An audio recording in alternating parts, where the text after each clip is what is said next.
জয় শ্রীকৃষ্ণ। রাধে রাধে।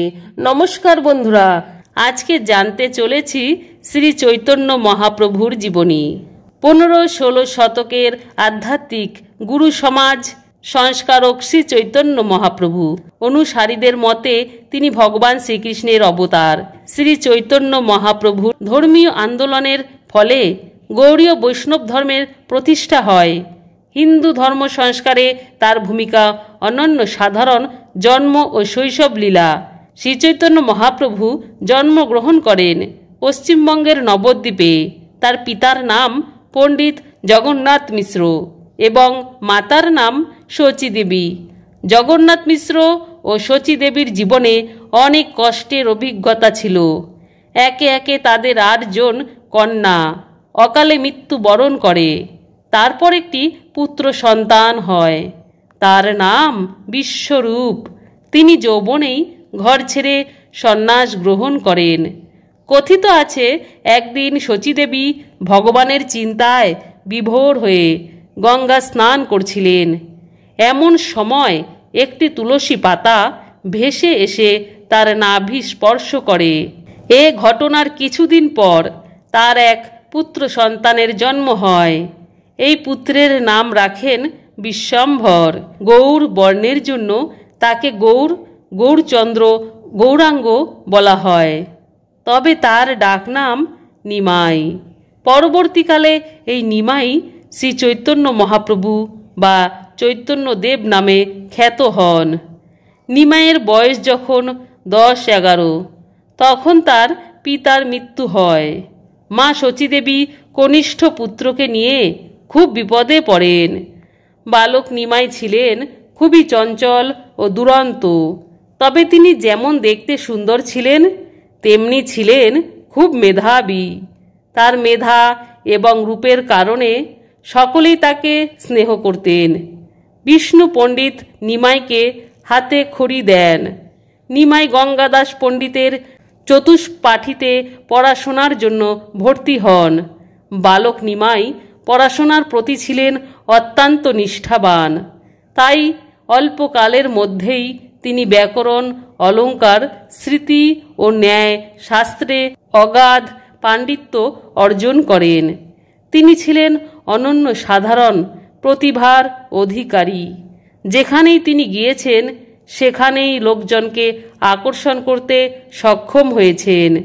মাত্র 16 বছর বয়সেই তিনি পণ্ডিত নিমাই হিসাবে সারা দেশে পরিচিত লাভ করেছেন। এ সময় তিনি নিজেই একটি টোল খুলে ছাত্র পড়াতে লাগলেন। অল্প দিনের মধ্যেই তার অধ্যাপনার খ্যাতি চারিদিকে ছড়িয়ে পড়ে। মা শচী দেবী পণ্ডিত বল্লভাচার্যের কন্যা লক্ষ্মী দেবীর সঙ্গে নিমাইয়ের বিয়ে দেন। সে সময়ের প্রথা অনুযায়ী ছেলের বিয়েতে অনেক পণ নিতে পারতেন, কিন্তু শচী দেবী কোনো পণ নেননি। শিক্ষা জীবন। সে সময় কেশব মিশ্র নামে কাশ্মীরে এক বিখ্যাত পণ্ডিত ছিলেন। তিনি কাশী, কাঞ্চি, দ্রাবিড়, নালন্দা প্রভৃতি স্থানের পণ্ডিতদের শাস্ত্র বিচারে পরাজিত করে নবদ্বীপে আসেন। নবদ্বীপে এসে তিনি সেখানকার পণ্ডিতদের শাস্ত্র বিচারে আহ্বান জানান। তিনি সগর্বে ঘোষণা করেন, হয় তর্ক বিচার করুন, না হয় জয়পত্র লিখে দিন। তার পাণ্ডিত্যের কথা সবাই জানতেন। তাই তার আহ্বানে নবদ্বীপের পণ্ডিত সমাজ ভীত হয়ে পড়েন। তখন তরুণ পণ্ডিত নিমাই দিগ্বিজয়ী পণ্ডিত কেশব মিশ্রের সম্মুখীন হন। গঙ্গা তীরে দুজনের মধ্যে কুশল বিনিময় হয়। নিমাইয়ের অনুরোধে কেশব মিশ্র তৎক্ষণাৎ মুখে মুখে শতাধিক শ্লোকে গঙ্গাস্তোত রচনা করেন। আর নিমাই তখন শুরু করেন শ্লোকগুলোর সমালোচনা। তিনি কোন শ্লোকে কোথায় কি ভুল আছে তা ব্যাখ্যা করেন। নিমাইয়ের সমালোচনা শুনে উপস্থিত পণ্ডিতগণ বিস্মিত হন। কেশব মিশ্র তার ভুল স্বীকার করেন। এ ঘটনার পর নবদ্বীপে নিমাইয়ের পাণ্ডিত্যের খ্যাতি আরও বেড়ে যায়। কিছুদিন পর নিমাই একবার পূর্ববঙ্গ ভ্রমণে আসেন। নবদ্বীপে ফিরে গিয়ে শুনলেন স্ত্রী লক্ষ্মী দেবী সর্পদংশনে মারা গেছেন। স্ত্রীর মৃত্যুতে তিনি শোকাভিভূত হয়ে পড়েন। তার মধ্যে সংসার বিমুখতা দেখা দেয়। তিনি অত্যন্ত ধর্মানুরাগী হয়ে ওঠেন। এ বিষয়টি বুঝতে পেরে মা শচী দেবী সংসারের প্রতি আকৃষ্ট করতে সনাতন পণ্ডিতের কন্যা বিষ্ণুপ্রিয়ার সঙ্গে নিমাইয়ের আবার বিয়ে দেন। কয়েক বছর সুখেই কাটে। 22 বছর বয়সে যুবক চৈতন্য তার মৃত পিতার আত্মার সদ্গতি কামনায় পিণ্ডদানের জন্য গয়ায় যান। সেখানে প্রখ্যাত বৈষ্ণব সাধক ও সন্ন্যাসী ঈশ্বরপুরীর সঙ্গে নিমাই একাকী সাক্ষাৎ করেন। তিনি ঈশ্বরপুরীর নিকট কৃষ্ণ নামে দীক্ষা নেন। এতে তার মনে বিরাট পরিবর্তন আসে। নবদ্বীপে ফিরে অধ্যাপনা, সংসার, ধর্ম সব ছেড়ে দেন, শুধু কৃষ্ণ নাম করেন। নবদ্বীপের বৈষ্ণবগণ তার সঙ্গে যোগ দেন। তাদের মধ্যে ছিলেন নিত্যানন্দ, শ্রীবাস, গদাধর, মুকুন্দ, শ্রী অদ্বৈত আচার্য। তারা তার প্রধান পার্ষদ। তবে নিত্যানন্দ ছিলেন সবচেয়ে কাছের। অনুসারীদের নিয়ে নিমাই বাড়ি বাড়ি গিয়ে এমনকি গ্রামের পথে পথে কৃষ্ণ নাম প্রচার করতে থাকেন। এতে অবশ্য অনেকে ক্ষুব্ধ হন, অনেকে বাধাও দেন। জগাই মাধাই নামে মাতাল 2 ভাই একদিন নিমাই ও নিত্যানন্দকে আক্রমণ করেন। কিন্তু নিমাই প্রেম ভক্তি দিয়ে সবাইকে আপন করে নেন। তারা সকলে নিজেদের ভুল বুঝতে পেরে নিমাইয়ের প্রেম ভক্তির ধর্মের প্রতি শ্রদ্ধাশীল হন। এদিকে সংসারের প্রতি নিমাইয়ের মন একেবারেই উঠে যায়। তিনি সংসার ত্যাগ করার কথা ভাবেন। তারপর মাঘ মাসের শুক্লপক্ষের এক গভীর রাতে তিনি মা, স্ত্রী এবং ভক্তদের ছেড়ে গৃহত্যাগ করেন। কাটোয়ায় গিয়ে তিনি কেশব ভারতীর নিকট সন্ন্যাস ধর্মে দীক্ষা নেন। তখন তার নতুন নাম হয় শ্রীকৃষ্ণ চৈতন্য, সংক্ষেপে শ্রী চৈতন্য। শ্রী চৈতন্য তার প্রেম ভক্তির ধর্ম প্রচারের জন্য ভারতবর্ষের বিভিন্ন স্থানে ঘুরে বেড়ান। পুরী, দাক্ষিণাত্য, বৃন্দাবন, কাশী প্রভৃতি স্থান ঘুরে তিনি জীবনের শেষ 18 বছর পুরীর নীলাচলে অতিবাহিত করেন। মাতৃভক্ত শ্রীচৈতন্য মায়ের অনুরোধে নীলাচলে থেকে জীবনের শেষ অবধি মায়ের খবরাখবর নেন। এ সময় শ্রীরূপ সনাতন, রঘুনাথ ভট্ট, রঘুনাথ দাস, শ্রীজীব গোপাল ভট্ট প্রমুখ বিশিষ্ট বৈষ্ণব পণ্ডিত তার সঙ্গে ছিলেন। শ্রীচৈতন্যের কৃষ্ণপ্রেম দিন দিন আরও বাড়তে থাকে। পথে পথে তিনি কোথায় কৃষ্ণ, দেখা দাও দেখা দাও বলে ঘুরে বেড়াতেন। শ্রীচৈতন্য প্রায় কৃষ্ণ নামে উন্মাদ হয়ে থাকতেন। 1533 খ্রিস্টাব্দের আষাঢ় মাসে একদিন তিনি দিব্য ভাবাবেশে আবিষ্ট হয়ে জগন্নাথ দেবের মন্দিরে প্রবেশ করেন।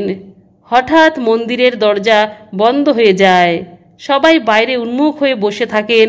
তারপর দরজা খুলে তাকে আর দেখা যায়নি। ভেতরে শুধু জগন্নাথ দেবের মূর্তি। ভক্তদের ধারণা শ্রী চৈতন্য মহাপ্রভু জগন্নাথ দেবের দেহে লীন হয়ে গেছেন। শ্রী চৈতন্য দেবের অন্তর্ধান নিয়ে বহু পণ্ডিতের বহু গবেষণা রয়েছে। তবে এ বিষয়ে এখনো কোনো সর্বসম্মত মীমাংসা হয়নি। শ্রী চৈতন্য মহাপ্রভুর আদর্শ। শ্রী চৈতন্য মহাপ্রভু সকল মানুষকে সমান দৃষ্টিতে দেখতেন। তিনি মানুষে মানুষে কোনো ভেদাভেদ মানেননি। তিনি সমাজ থেকে জাতিভেদ, প্রথা, সকল প্রকার ভেদাভেদ ও কুসংস্কার দূর করার জন্য নিরলসভাবে কাজ করেছেন। সমস্ত সংকীর্ণতার ওপরে উঠে যেভাবে শ্রীচৈতন্য মহাপ্রভু অস্পৃশ্যতা বর্জনের আহ্বান জানিয়ে মানুষে মানুষে সমভাবের কথা বলেছিলেন, সেকালে তা ছিল রীতিমতো বৈপ্লবিক পদক্ষেপ। তার প্রেম ভক্তির ধর্মে উচ্চ নিচের কোনো স্থান ছিল না। তিনি সকলের প্রতি সমানভাবে স্নেহ ও ভালোবাসা বিতরণ করেছেন। তিনি সকলের সঙ্গে এক সারিতে বসে আহার গ্রহণ করেছেন। এভাবে তিনি হিন্দু সমাজকে নানা অবক্ষয় থেকে রক্ষা করেছেন। তিনি হিন্দুদের বিভিন্ন সম্প্রদায়ের মধ্যকার বিভেদ, হানাহানিকে বহুলাংশে দূর করতে পেরেছিলেন। তার প্রেম ভক্তির কাছে জাতিভেদ ছিল না। সবাইকে তিনি প্রেম দিয়ে আপন করে নিয়েছিলেন। তাই তিনি বলেছেন, যেই ভজে সেই বড়, অভক্তহীন ছাড়ো, কৃষ্ণ ভজনে নাহি জাতি কুলাদি বিচার। উত্তম হঞ্চা বৈষ্ণভবে নিরভিমান, জীবে সম্মান দিবে জানি কৃষ্ণ অধিষ্ঠান।